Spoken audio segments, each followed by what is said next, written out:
I'm Ethan James with thehonestcarpenter.com, and these are my project notes.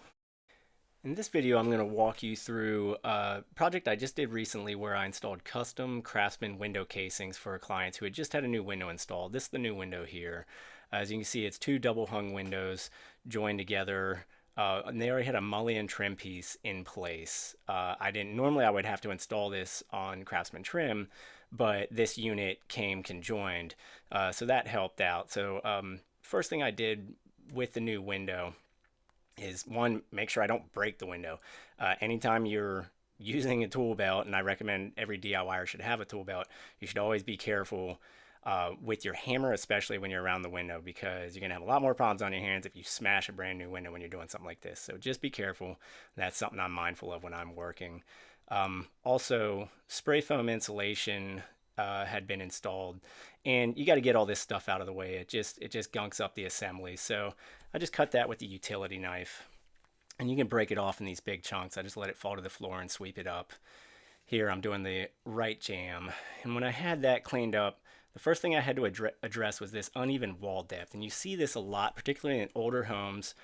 Walls were a little thicker than they are now in a lot of cases, and you get this difference between the window jamb and the finished drywall surface, and you can't install trim on this gap, or you're going to see this unevenness right here. So I cut custom shims that were kind of the average of what this difference was around the window. It's 3/8 here, but it was a quarter on the other side. I ended up cutting them about a quarter because you can handle very small differences behind the trim, especially if you're caulking.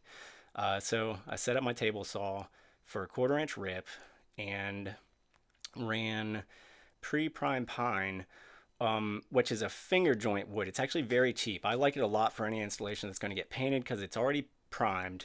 And when you shoot it on, it nearly looks finished. It's a lot easier for the painters to follow up my work and cover this up. And so I just went ahead and made enough shims for 4 jams, and I cut them to length, spread glue on them, and then shot them onto the jam faces. And I did the full perimeter of the window. Here I am doing the bottom jam where the stool is going to sit. And you can see from the side now that brought the depth of the jam out to be flush with the face of the drywall. So the next step was matching the existing profiles. Craftsman windows come in a lot of variations, but they're all really quite simple, and they're all variations on the same theme. And you tend to have a side casing, a fillet strip, a freeze board, and a cap. And I'll show that in more detail. I was going to do the side jams first. It was just easier for this window. So the first thing I did is mark a reveal. This is a little gap around the doors and windows that have this little architectural detail. It just offsets the trim from the edge of the jamb, because if they're lined up one on top of another, it comes out looking kind of ragged. It's very hard to hide. If you set everything back just this like 1/4 or 3/16 inch, it always looks better. So I go ahead and mark my 3/16 reveal, and I measured up, in this case, from sill level, or where the stool is going to sit. For this measurement, it was something like 61 7/8. Just went outside and I split a 12-foot board in half. There's no use using more lumber than you need to. These casings were going to be under 6 feet for the side casing, so I take one 12-foot board, split it in half, and then I can pull my measurements from the cut end. And here I mark my 61 7/8, cut, bring it in, and I just shoot it into the framing that's in the wall here. There's an air gap right here between the jamb and the rough opening. So when you're attaching, you want to make sure that you're shooting into the stud for the outside shots. And I'm using 2-inch brad nails.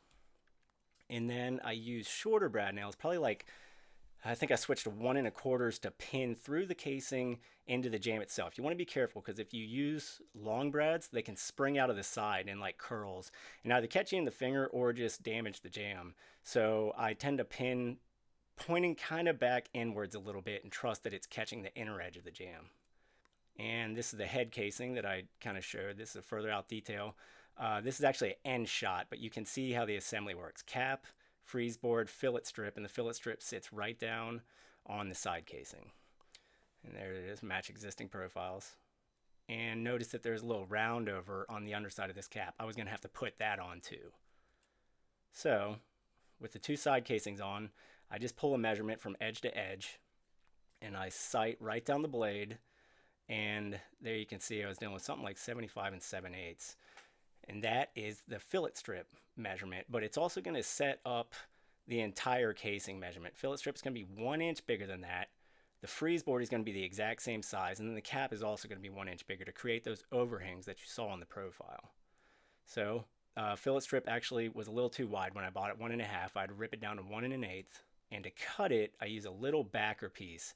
Otherwise, a powerful saw like this will just blow out the back of your fillet strip. So you slip another little piece of wood behind there and you cut through both of them. And then the freeze board, as I said, is the exact length of the overall measurement of the two side cases. Here I am cutting that. This is a 5.5 inch freeze board. That's a standard 1x6. I really like to use it in cases like this because I don't have to cut, rip down some custom casing with. There's the test fit. So this is the freeze board without the fillet strip, and you can see it lines up perfectly with the outer edges of the side casing. And I like to build the head case off of the window and install it all in one piece. So I shoot the fillet onto what will become the underside of the freeze board, and I glue it. I spread glue, shoot it with brads. You don't need many. You just need to keep it attached before you mount the assembly. There it is, drying up for just a second. And then I match the cap round over. And the round over, or the cap, gets ripped to 1.5 to match existing trim profiles in the house.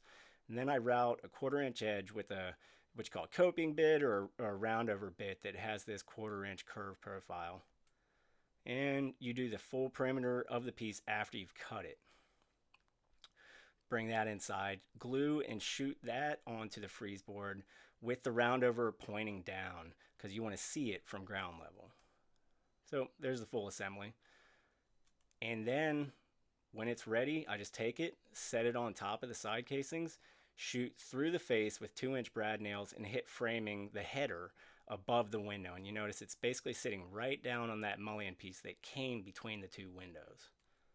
And there it is from the side again. And with that in place, then we just got to make the underside of the assembly. This window is a little different because normally the stool, what a lot of people call the sill, is actually a stool. And often it has to be notched to wrap around the casing and meet the window. But because of the way this window is built, my stool actually ran straight across the face of the jamb and came out to what we call the horn, the little part that sticks out past the side casing and past the undersill or apron. So building this whole assembly is very similar to the way the head casing gets built. Pull from side to side across the casings, and that's going to be your base measurement for building this thing down low. The stool also had a round over. In this case, it points up. So there I am cutting the round over with the router.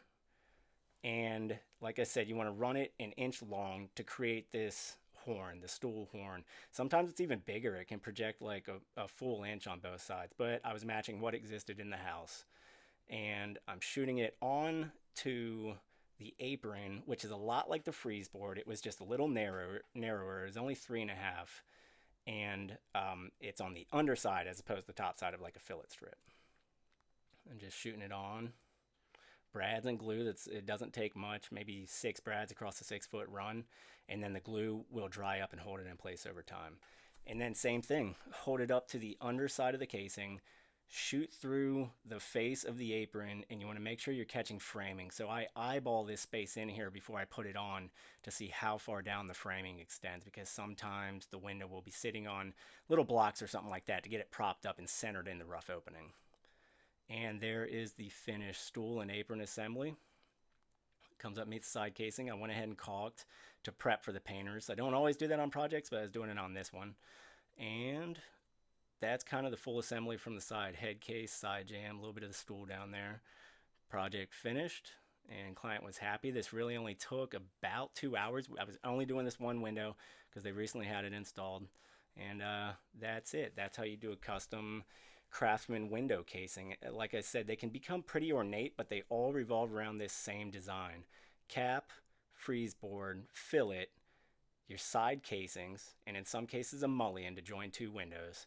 Then you have your stool. This is a small stool, and the apron down below. That's a Craftsman casing. I like to do them. They go fast, and they always make windows look good. For more tips and articles, check out my blog, thehonestcarpenter.com, and if you enjoyed the video, please like and subscribe below.